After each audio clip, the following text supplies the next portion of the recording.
warahmatullahi wabarakatuh. Kali ini saya lagi bongkar transmisi Suzuki X-Over. Masalahnya ini dia kalau di pagi ya, paginya itu dia itu agak delay, panas juga delay, tapi nggak bertenaga. Apa masalahnya? Tonton terus channel Julfa Alfiadi. Jangan lupa subscribe, like, dan komen, dan di share ke teman-teman Anda atau di orang lain. Ini kampasnya masih bagus. Ini penyakitnya penyakit seal, jadi yang kita ganti seal, tapi kalau kampas tetap kita ganti. Orangnya minta ganti semua ya, seal, kampas itu kita ganti semua ya, dibilang perbaikan total biar orangnya nggak beresiko lagi. Ini transmisi mirip sama Swift R3, itu mirip ya. Nissan Mars itu mirip, hampir sama. Tapi yang bikin beda, kalau yang X-Over atau yang R3 Nissan Mars itu mekanikalnya lebih sedikit. Ini kampas paling bawah, yang ya di tengah-tengah. Ini kita buka kampas, kita lihat, kelihatannya sih masih bagus. Ini kita cungkil, ini agak susah ya karena masih ori.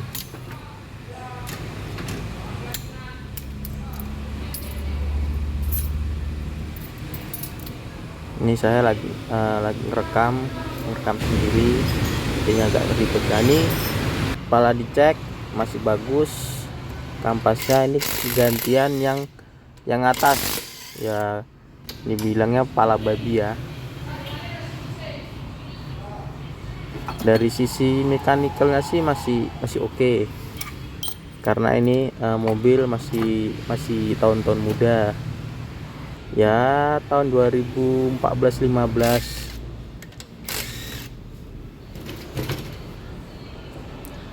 Ini kita buka pompanya.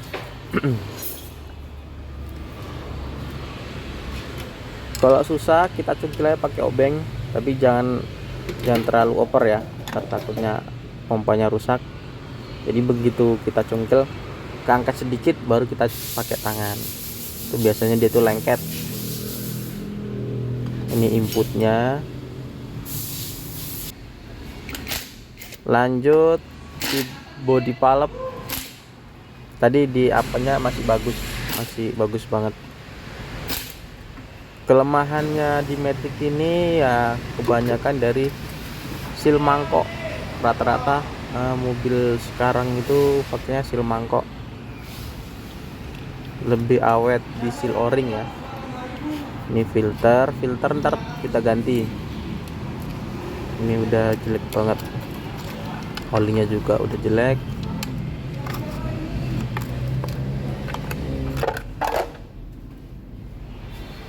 Buka valve body ntar nggak kita bongkar karena masih bagus, karena masalahnya ini di seal, nggak di body valve. Ntar kita flush aja udah bersih. Flush apa itu mas?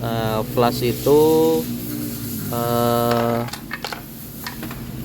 penggantian oli. Dia ini kayak ibarat kayak gurah oli mesin ya. Jadi kita pakai alat mesin, kita buka cooler, kita starter, terus pakai alat mesin itu kita isi, ntar keluarnya sampai warnanya bening, itu namanya ngeflash. Kalau di tab biasa paling keluarnya sekitar 4 liter atau 3 literan. Ini akumulatornya udah apa ya, sealnya ini udah udah terlalu lobok ya, udah nggak gigit. Ini udah selesai bongkar, lanjut kita ngerakit. Ini kampas masih bagus tapi ntar kita ganti.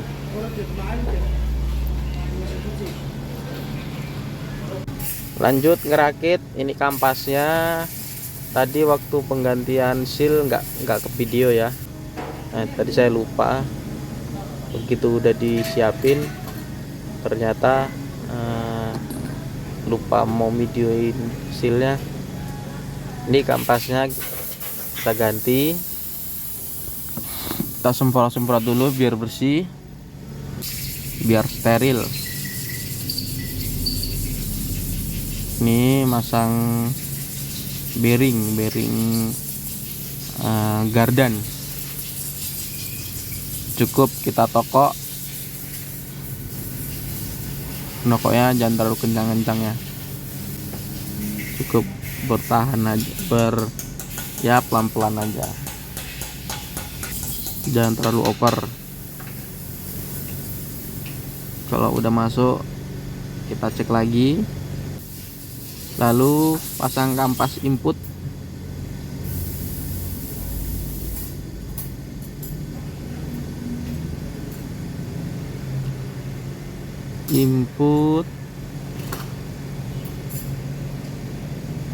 Tadi pelat, ini kampas, pelat lagi, kampas lagi, dan seterusnya.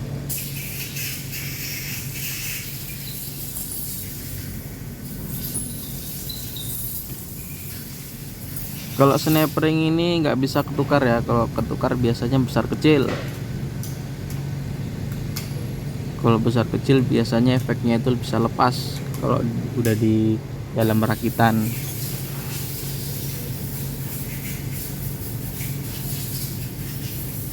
Ini lahar bambu.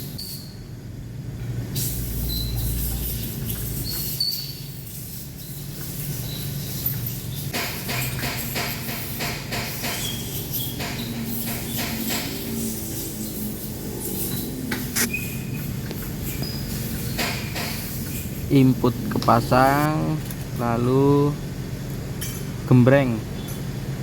Ini pembersihan total. Gembreng terus kita buka karena kotorannya tuh banyak yang nyelip di dalam gembreng gitu ya. Pokoknya di bawah gardan kalau ada gembreng itu buka aja, nggak apa-apa.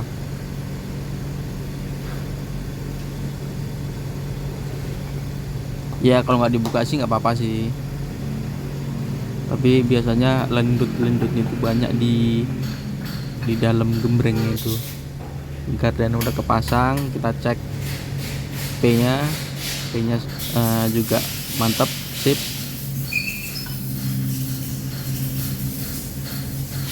Lanjut kita pasang pompa. Ini kayak di video kemarin ya, yang Suzuki Swift itu kepala babinya itu sangat simpel.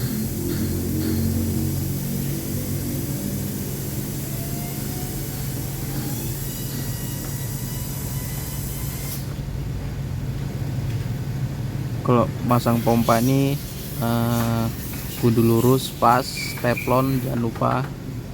Ini kita cek jaraknya, inputnya ternyata masih bagus jaraknya, nggak terlalu jauh dan nggak terlalu rapet.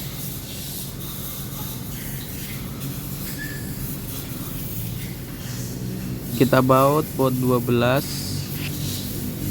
lalu kita impact. Kekuatan impact udah cukup.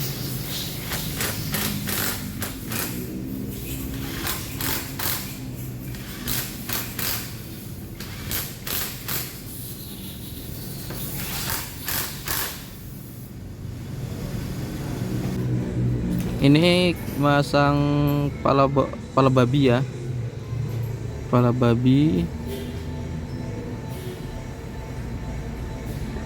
Kok ini gampang masuknya, tekuk pelan-pelan kanan kiri, udah masuk sendiri.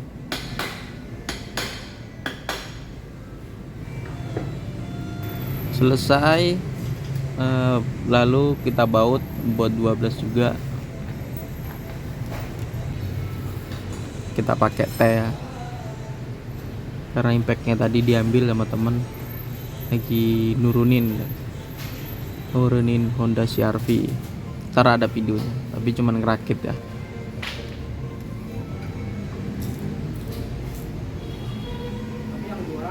Ini kita masang ngerakit yang di belakang ya, di sini bilangnya pantat.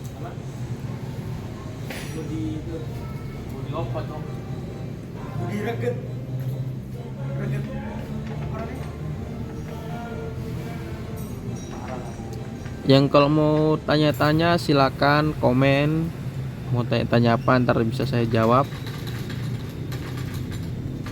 Kalau biaya nanti saya pertimbangkan, karena saya biaya ini perbaikan ya ada yang tahu ada yang enggak, jadi enggak semua gitu. Kalau enggak saya jawab berarti saya enggak tahu. Tapi kalau mau tanya-tanya masalahnya itu komen aja, ntar saya jawab. Ini tadi per dulu, karena ini modelnya ngepresnya ini nggak langsung di transmisinya. Nah, dia ini per kampas tutup baru lalu di press gitu.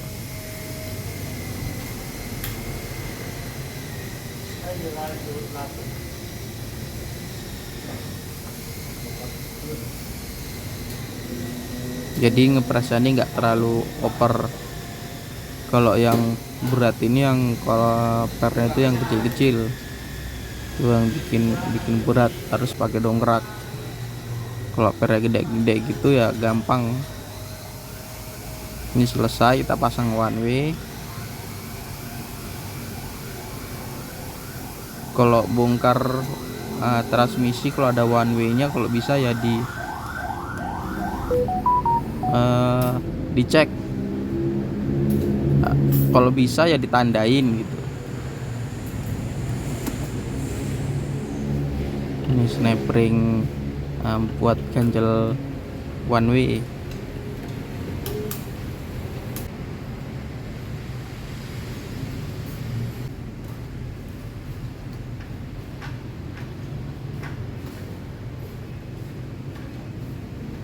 Tuh perintah gear yang kecil, itu pun sering bermasalah. Biasanya itu gampang loss. Yang sering ini di Avanza.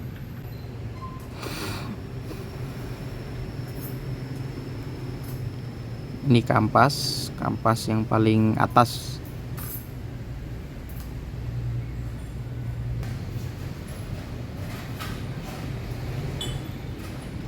Ini rumah kampasnya itu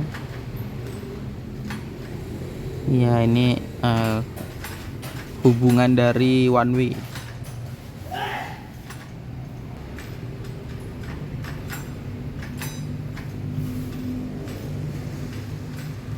Ya kalau di gigi 4 yaitu dia kampas gigi 4.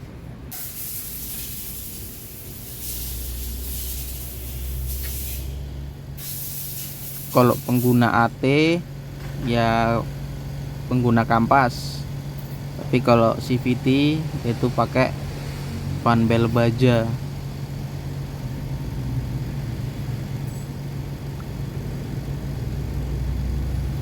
Ini input yang belakangnya.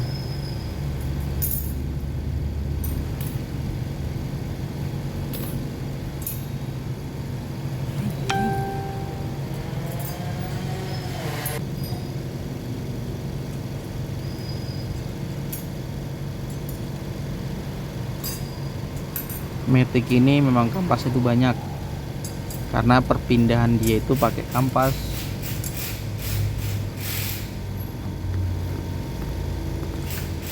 Kalau di manual itu kampas itu buat angkatan awal. angkatan awal kalau mau ngopling itu pengguna kampas. Kalau dia mainkan gigi itu biasanya nggak langsung dari gigi perintah trigger dalam transmisi. Kalau yang di AT otomatis dia itu pengguna kampas sama seal. Jadi kalau antara seal atau kampasnya rusak ya mobil bermasalah. Ini udah selesai masang kampas di input belakang.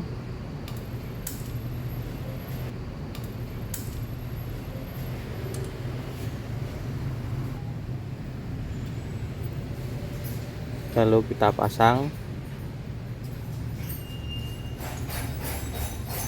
Ini kalau bisa jangan sampai kebanyakan ngepleknya itu kurang. Kadang kampasnya kurang ngeplek satu. Kalau kita tutup dia itu bisa ketutup tapi nggak terlalu rapet. Kalau dipaksa biasanya itu rusak di kampasnya atau di teflon. Ini saya tekan karena di apanya itu ada pernya. Dia itu nggak ngeploknya itu dia itu jaraknya tipis ya. Ini saya bawa dulu kanan kiri ngeplok enggak, baru kita ngeceknya itu dari input. Kita muternya dari yang di dalamnya itu pal body itu ada kayak inputnya itu input bawah itu kita putar. Itu kalau muternya lancar berarti aman. Tapi kalau nggak muter atau dia berat berarti itu belum masuk. Jadi kudu hati-hati. Nah, ini proses pemasangan body valve. Ini filternya belum ada ya, lagi dipesan ini di Jakarta. Jadi ntar kita nggak bisa videoin filternya. Jadi cuman ngeplok kepala body, lalu karter baru kita naikin. Ini masang body valve, harus hati-hati. Teflon yang di tengah kecil itu jangan sampai jatuh, harus pas lurus.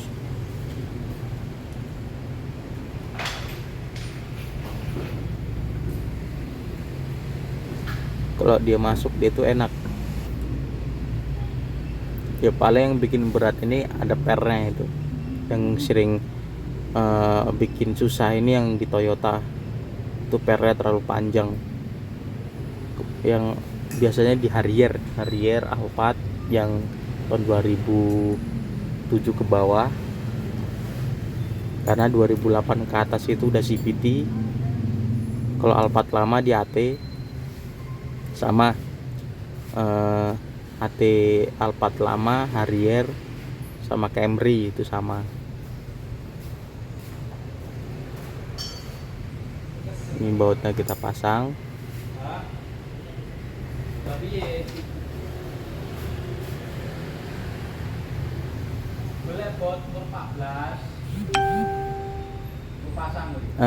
Kabel solenoid juga jangan salah ya. Kalau salah biasanya pindahnya itu nggak ngelok, kebanyakan itu ngelok. Karena kabel ini bisa ditukar-tukar. Solenoidnya juga itu jangan sampai ketukar, karena kalau ketukar bisa bermasalah. Ya, terima kasih udah nonton video saya sampai akhir. Sampai sini saya akhiri video saya. Jangan lupa subscribe, like, dan komen. Assalamualaikum warahmatullahi wabarakatuh.